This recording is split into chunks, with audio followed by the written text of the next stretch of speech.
Saudara-saudara, ada berbagai-bagai persoalan yang ditulis di dalam hukum Musa yang konsekuensinya adalah hukuman mati. Itu banyak sekali persoalannya. Hukuman mati zaman itu dengan cara dirajam batu atau dilempar batu. Itu aturan hukuman mati bagi bangsa Yahudi, bagi bangsa Israel, bukan untuk kita bangsa Indonesia. Kalau di Indonesia hukuman matinya tembak. Dan beberapa tahun silam, kalau kita masih mengingatnya, hukuman mati ini pernah dilakukan ya saudara, tapi prosesnya panjang, prosesnya lama. Hukuman mati itu enggak ujuk-ujuk, enggak. Dan terpidana mati yang selama ini saya tahu adalah karena bandar narkoba dan teroris. Itu di Indonesia. Dan kita juga harus tahu bahwa tiap-tiap negara punya undang-undangnya sendiri atau peraturan-peraturannya sendiri mengenai pelaksanaan hukuman mati. Nah, semua itu bergantung pada negara masing-masing. Pada zaman Alkitab ada beberapa pelanggaran berat yang berakibat pada hukuman mati. Apa saja? Yang pertama, saya perlu bacakan dari Keluaran 19 ayat 12. Hukuman matinya apa? Pada waktu Musa naik ke atas gunung, Tuhan memberikan aturan, jagalah baik-baik, jangan kamu mendaki gunung itu atau kena pada kakinya, sebab siapapun yang kena pada gunung itu pastilah ia dihukum mati. Ini Tuhan ngasih aturan. Jadi tidak boleh ada yang mendekat.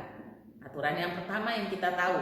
Lalu yang kedua, apa saja yang menjadikan seseorang akhirnya kena hukuman mati? Keluaran 21 ayat 12. Siapa yang memukul seseorang sehingga mati, pukul sampai mati, pastilah ia dihukum mati. Aturan seperti itu. Sekarang bagaimana? Enggak, ini saya ngomong yang perjanjian lama saudara ya. Aturan hukum yang berakibat pada hukuman mati. Lalu Keluaran 21 ayat 13 yang berdampak pada hukuman mati juga. Siapa yang memukul ayahnya atau ibunya, pastilah ia dihukum mati. Jadi keras sekali zaman itu saudara, mukul ayah dan ibunya. Coba bayangkan hari ini ya saudara, bahkan ada anak yang bukan cuma mukul, merudah paksa orang tua juga ada. Kalau kita hidup di zaman itu pasti sudah kena hukuman mati. Keluaran 21 ayat 16. Siapa yang menculik seorang manusia, jadi manusia yang diculik, baik ia telah menjualnya, baik orang itu masih terdapat padanya, ia pasti dihukum mati. Diculik saudara. Tujuannya apa tidak tahu, tapi culik hukumannya mati. Saya bayangkan kalau itu di Indonesia saudara, wow, luar biasa. Lalu Keluaran 21 ayat 17. Siapa yang mengutuki ayahnya atau ibunya, ia pasti dihukum mati.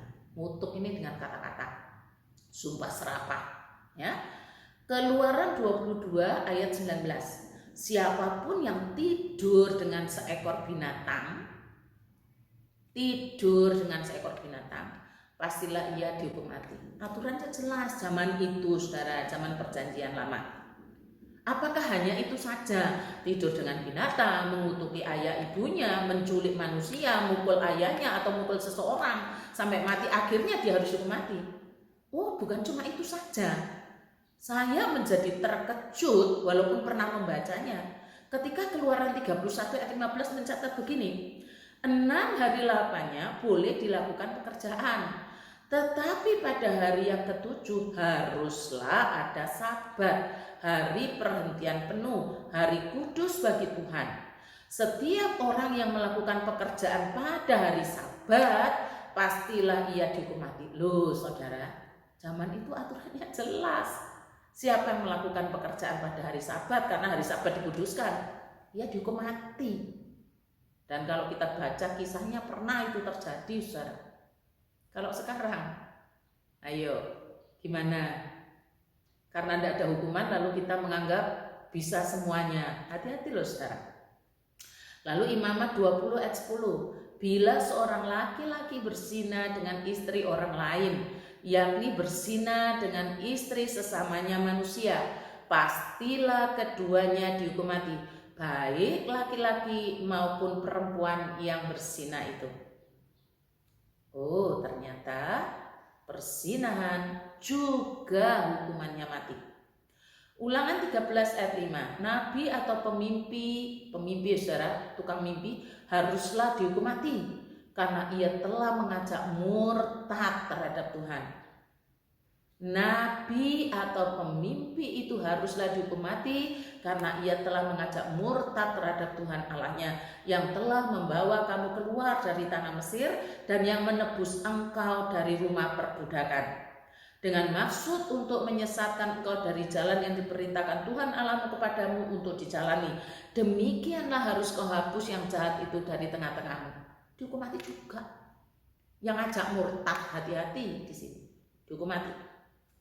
Ulangan 17 ayat 6. Atas keterangan 2 atau 3 orang saksi, haruslah mati dibunuh orang yang dihukum mati. Sudah ditetapkan hukuman mati, ada saksinya kuat, harus dijalankan. Atas keterangan 1 orang saksi saja, janganlah ia dihukum mati. Aturan hukuman matinya itu jelas, saudara. Ingat, itu contoh beberapa kasus dalam Perjanjian Lama yang ancamannya hukuman mati. Hukuman matinya zaman itu adalah dengan rajam batu. Dan sanksinya jelas. Pelanggarannya ini hukuman mati. Di antara semua yang saya bacakan, saya tunjukkan pada saudara, ternyata seperti itu. Punya akibat, punya dampak hukuman mati. Maka di Perjanjian Baru Yohanes pasal 8 ini kita menemukan bahwa hukuman mati itu masih ada dan berlangsung. Yang kita baca dari Yohanes 8. Mari kita membaca secara lengkap dari Yohanes pasal 8. Yohanes 8 ayat pertama sampai ayatnya yang ke-11. Perempuan yang berzina. Lalu mereka pulang masing-masing ke rumahnya. Tetapi Yesus pergi ke Bukit Zaitun. Pagi-pagi benar ia berada lagi di bait Allah, dan seluruh rakyat datang kepadanya. Ia duduk dan mengajar mereka. Maka ahli-ahli Taurat dan orang-orang Farisi membawa kepadanya seorang perempuan yang kedapatan berbuat zina. Mereka menempatkan perempuan itu di tengah-tengah, lalu berkata kepada Yesus, Rabi, perempuan ini tertangkap basah ketika ia sedang berbuat zina. Musa dalam hukum Taurat memerintahkan kita untuk melempari perempuan-perempuan yang demikian. Apakah pendapatmu tentang hal itu? Mereka mengatakan hal itu untuk mencobai dia, supaya mereka memperoleh sesuatu untuk menyalahkannya. Tetapi Yesus membungkuk lalu menulis dengan jarinya di tanah. Dan ketika mereka terus-menerus bertanya kepadanya, ia pun bangkit, berdiri lalu berkata kepada mereka, barang siapa di antara kamu tidak berdosa, hendaklah ia yang pertama melemparkan batu kepada perempuan itu. Lalu ia membungkuk pula dan menulis di tanah. Tetapi setelah mereka mendengar perkataan itu, pergilah mereka seorang demi seorang, mulai dari yang tertua. Akhirnya tinggallah Yesus seorang diri dengan perempuan itu yang tetap di tempatnya. Lalu Yesus bangkit berdiri dan berkata kepadanya, hai perempuan, di manakah mereka? Tidak adakah seorang yang menghukum engkau? Jawabnya, tidak ada Tuhan. Lalu kata Yesus, aku pun tidak menghukum engkau. Pergilah dan jangan berbuat dosa lagi mulai dari sekarang. Berbahagialah saudara-saudara yang telah membaca dan merenungkan firman Tuhan dan diberikan iluminasi untuk mendapatkan apa yang dikatakan Roh. Jadi datanya di dalam ayat 4-5 dikatakan, Rabi, perempuan ini tertangkap basah ketika ia sedang berbuat zina. Musa dalam hukum Taurat memerintahkan kita untuk melempari perempuan-perempuan yang demikian. Lalu ahli Taurat dan orang Farisi bertanya, apakah pendapatmu tentang hal ini? Saudara, perempuan ini tertangkap basah ketika berbuat zina. Dan dalam hukum Taurat harus dirajam batu, dihukum mati. Apa benar demikian? Kita harus belajar ngecek. Tidak boleh, ya tanpa ngecek. Jangan. Coba saya ajak kita untuk ngeceknya di dalam hukum Musa.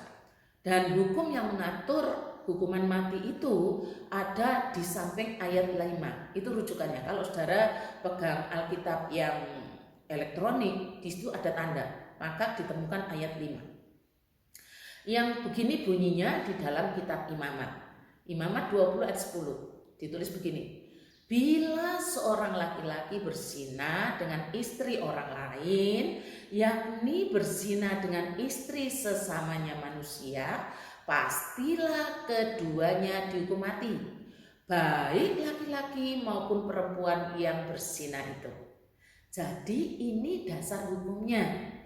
Perempuan itu ternyata punya suami, tetapi berzina dengan laki-laki lain, dan itu dilakukan ketika bangsa Yahudi sedang merayakan hari raya Pondok Daun.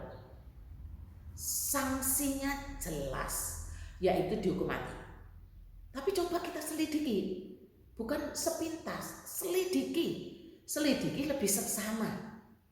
Hukum Musa mengatakan begini, pastilah keduanya dihukum mati, baik laki-laki maupun perempuan yang berzina itu. Tapi coba kita ingat lagi dalam Yohanes 8, yang dibawa di hadapan Tuhan Yesus siapa? Hanya perempuannya saja. Hanya perempuannya saja. Dari satu fakta ini, para saksi yang menangkap adanya perzinahan itu sudah curang. Ngomong hukum Musa, tapi diedit. Hukum Musa mengatakan laki-laki dan perempuan yang berzina dua-duanya harus dihukum mati. Tapi yang dibawa hanya perempuan itu di hadapan Tuhan Yesus. Jelas ya saudara, hukum dicurangi ya. Memang kalau kita tahu konteksnya, para saksi yang menangkap bahasa perempuan yang berzina itu memang curang. Dan itu tujuannya untuk menjebak Tuhan. Memang adanya perzinahan, tapi hukum dicurangi. Sekarang mari kita lihat Tuhan Yesus, yang adalah Allah memberikan jalan keluar, solusi dengan adanya peristiwa yang memang ancamannya waktu itu ancaman hukuman mati karena perzinahan. Sementara Tuhan juga tahu kok kalau hukum dicurangi. Hukumnya dicurangi. Di mana curang? Perzinahan kan 2 orang. Yang ditangkap, yang diserahkan ke Tuhan Yesus 1 orang, perempuannya aja. Lakinya kemana? Nah itu kan curang. Jalan keluar yang Tuhan berikan ini saudara, jalan keluar yang Tuhan sampaikan di sini adalah cara Tuhan mengajarkan hukum-hukum Allah kepada jemaatnya, kepada miliknya, kepada umatnya. Baik hukum-hukum itu secara pribadi maupun hukum itu harus dilaksanakan di gereja. Ini hukum Tuhan, cara Tuhan menyelesaikan masalah. Memang ada masalah perzinahan, tapi di lain pihak hukum dicurangi. Bagaimana cara Tuhan melakukan ini? Percaya kepada Tuhan Yesus berarti percaya kepada Allah.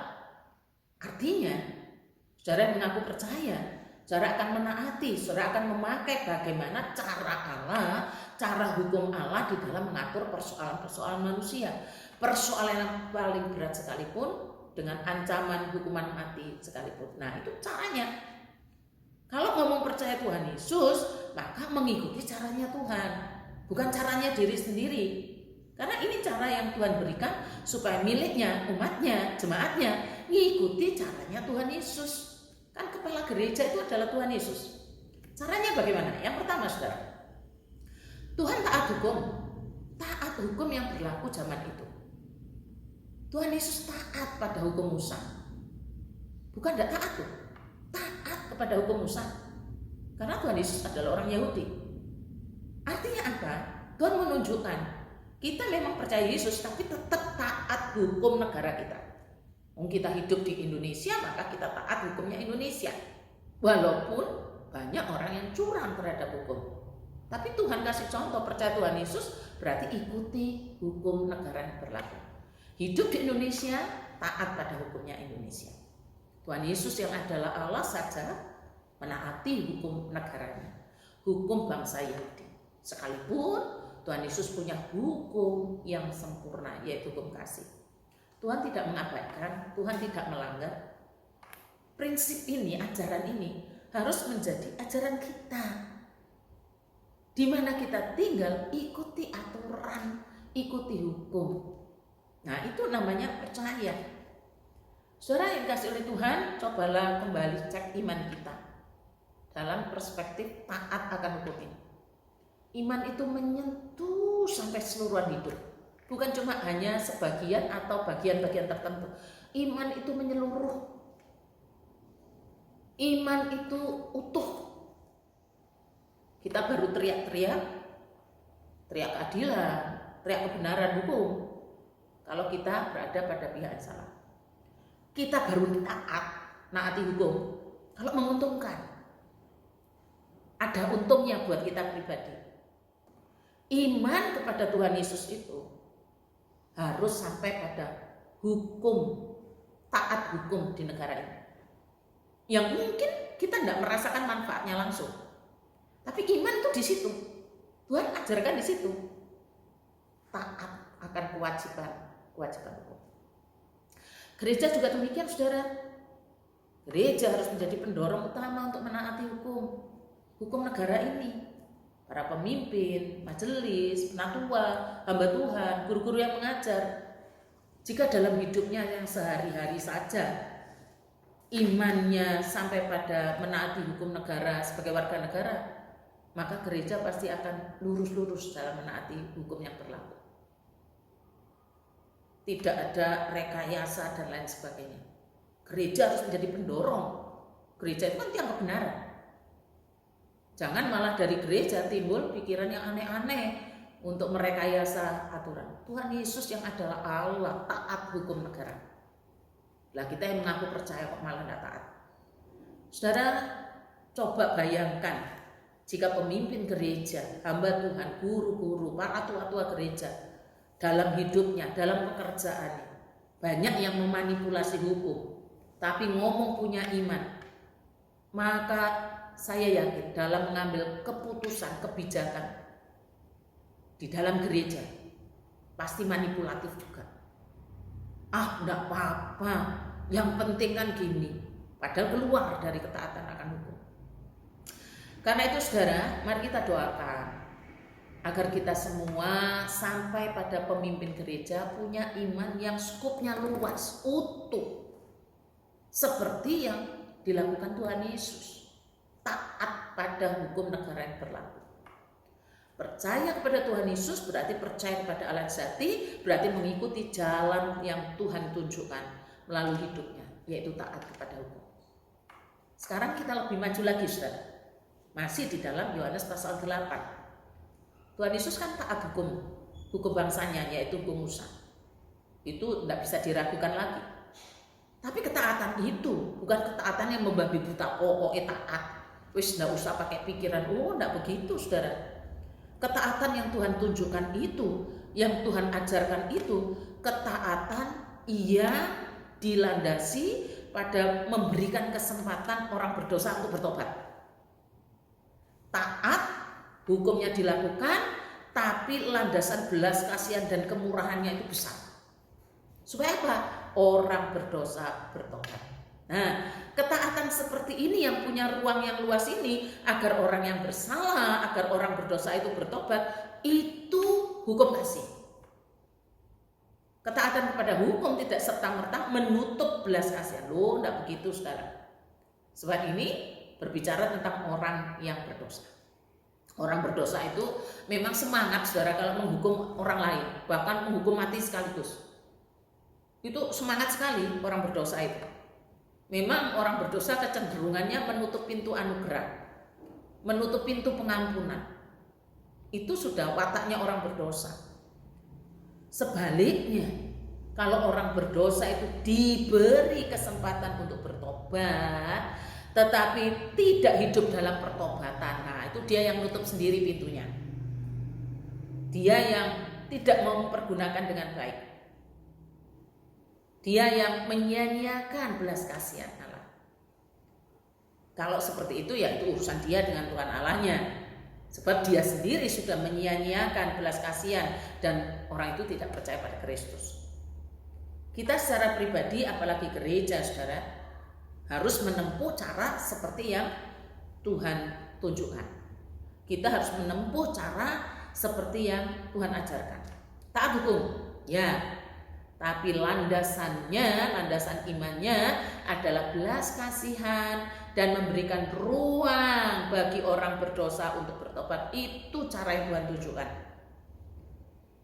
cara yang Tuhan ajarkan, agar kita secara pribadi maupun gereja menaati hukum dengan dasar belas kasihan Kristus.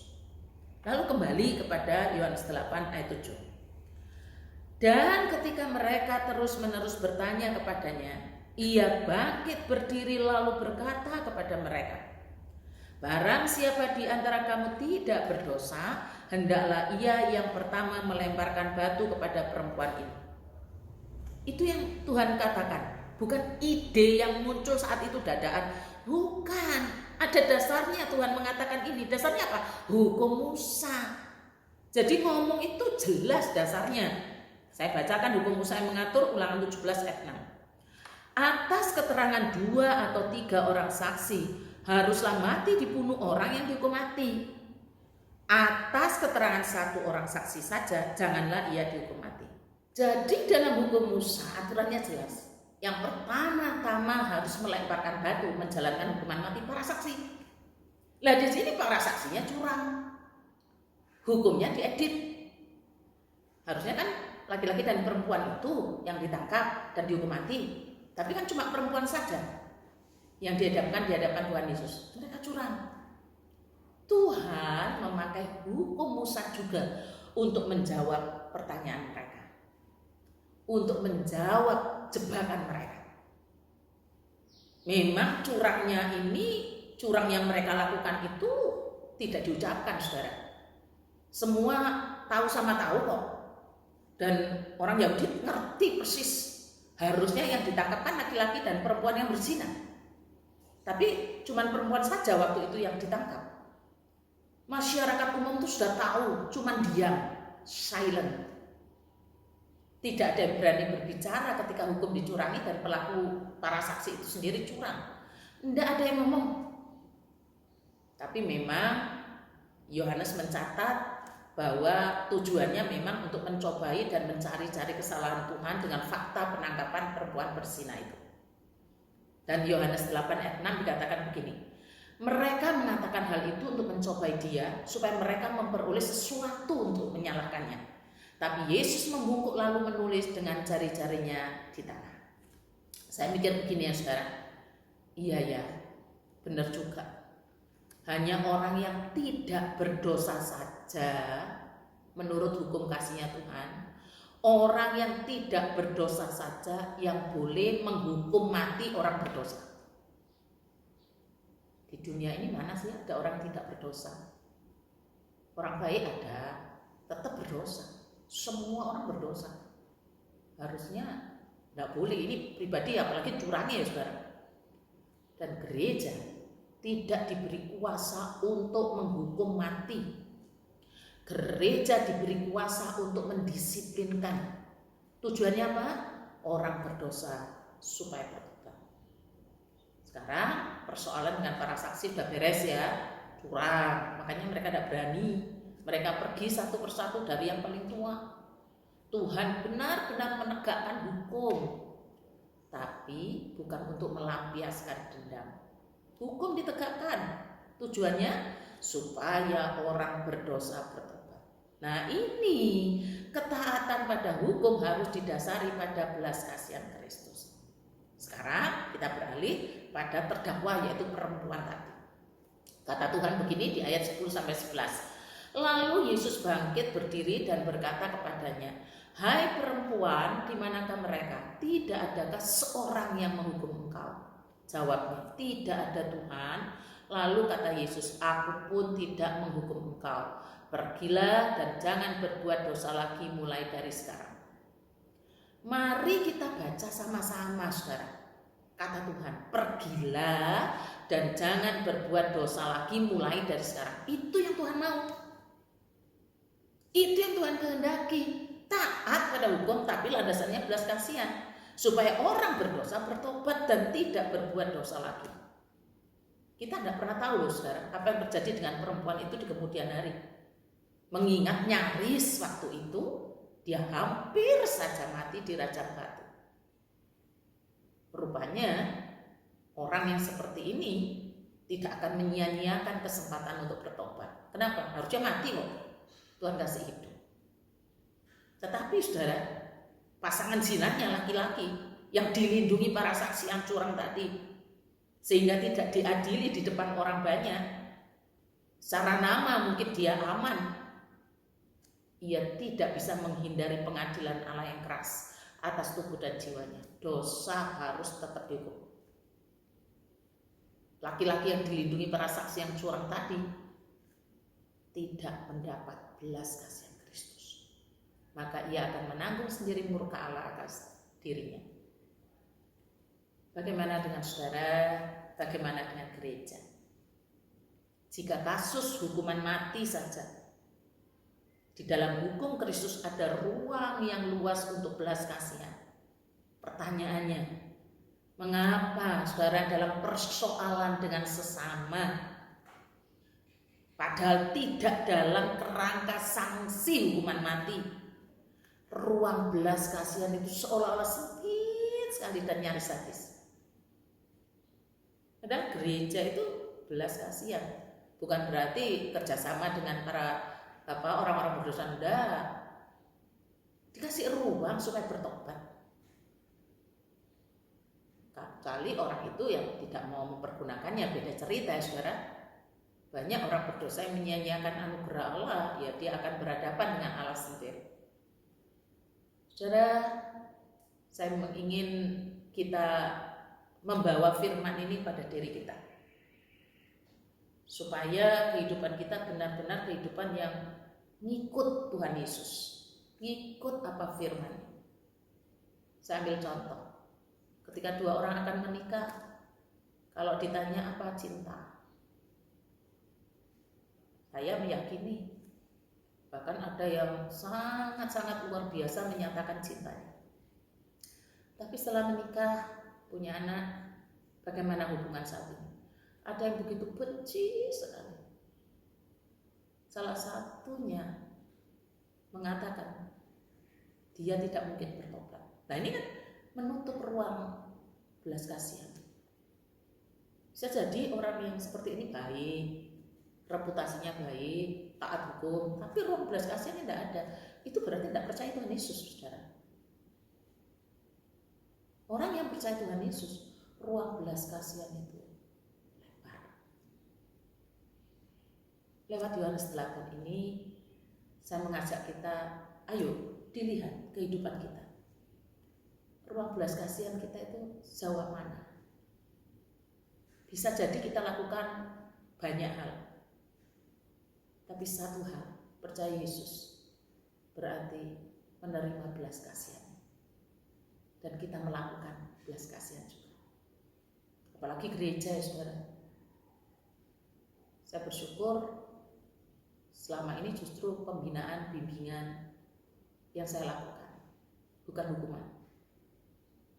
Kalaupun ada disiplin gereja, tetap ada pastoral. Mari saudara, kita kembali kepada firman-Nya. Ketika Tuhan Yesus menghadapi perempuan yang berzina, hukum dicurangi, Yesus tetap taat hukum. Walaupun Tuhan Yesus punya hukum kasih yang lebih sempurna, Dia mau supaya kita pribadi, hubungan kita yang kurang bagus dengan orang tua, dengan anak, dengan siapapun, pertanyaannya, mana belas kasihan? Kristus saja memberikan belas kasihan. Dan kalau kita sudah menerima belas kasihan, kita pun akan meneruskan belas kasihan. Tuhan memberkati. Terima kasih Tuhan untuk firman-Mu pada hari ini. Memang secara teori mudah untuk diucapkan, tetapi hubungan yang memburuk, kepentingan-kepentingan yang terjadi, susah sekali untuk menerapkan belas kasihan Kristus. Padahal siapa yang percaya, ia telah mendapatkan belas kasihan-Mu untuk meneruskan belas kasihan. Kami cenderung menghakimi, kami cenderung untuk menutup ruang belas kasihan itu dan menempatkan diri seperti ahli Taurat dan orang Farisi yang curang dan mencurangi hukum. Kami lebih cemburu pada kehidupan orang fasik daripada cemburu ilahi untuk melaksanakan belas kasihan Allah. Terima kasih Tuhan, tolonglah umat-Mu. Dalam nama Tuhan Yesus saya berdoa. Amin.